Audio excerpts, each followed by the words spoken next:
ஜெயம் ரவி கிட்ட நான் வந்து காதலிக்க நேரமில்லை அப்ப கதை அப்ப பேர் கூட டைட்டில் கூட இல்ல, இந்த கதை மட்டும் இருந்துச்சு. அவர்கிட்ட சொல்லும்போது இப்ப இருக்கிற ஆக்டர்ஸ் நீங்க பாத்தீங்கன்னா படத்துல எத்தனை கத்தி வரும், எத்தனை கன்ஸ் வரும், எத்தனை சண்டை வரும், ஃபர்ஸ்ட் எடுத்தோன்னா அவங்க அதுதான் அவங்க கேட்பாங்க. இந்த படத்துல வந்து ரவி நம்ம ஒரு பட்டர் நைஃப் கூட யூஸ் பண்ண மாட்டோம் அப்படின்னு சொன்னேன். தைரியமா அந்த படம் யூஸ்வலா ஒரு ஆக்டர் வந்து கொஞ்சம் ஆக்ஷன் படமே பண்ணிட்டு இருக்கிறேன், நான் அந்த இமேஜ் நான் மெயின்டைன் பண்ணும், இந்த இமேஜ்க்குள்ள நான் திருப்பி வந்துட்டேன்னா அப்படின்ற ஒரு குழப்பம் இருக்கும்.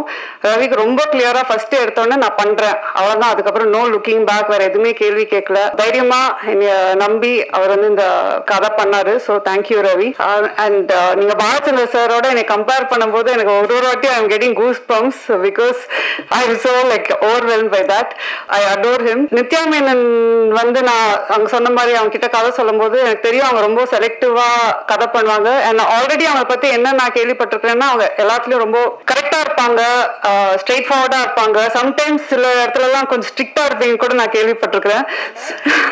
So when I met you நான் அந்த ஒரு இதில் தான் இருந்தேன். ஸோ ஃபர்ஸ்ட் டைம் ஷூட்டிங் போகும்போது அவங்க கிட்ட நம்ம எப்படி பேசுறது, டக்குன்ட்டு ஏதாவது இதாகுமா, ஏதாவது அவங்க கொஞ்சம் ஸ்ட்ரிக்டா இருப்பாங்களா, ஏன்னா நான் எனக்கு வந்து வேற I am like exact opposite. Till today I feel like that it's a friendship that is going to last for எவர்ன்ற மாதிரி தான். ஸோ அந்த அளவுக்கு வந்து கம்ஃபர்ட், அந்த அளவுக்கு காதலிக்க நேரமில்லைக்கு ஒன் ஆஃப் த மெயின் பில்லர்ன்னு சொல்லலாம்.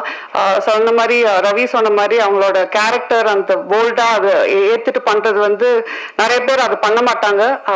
So thank you Nithya.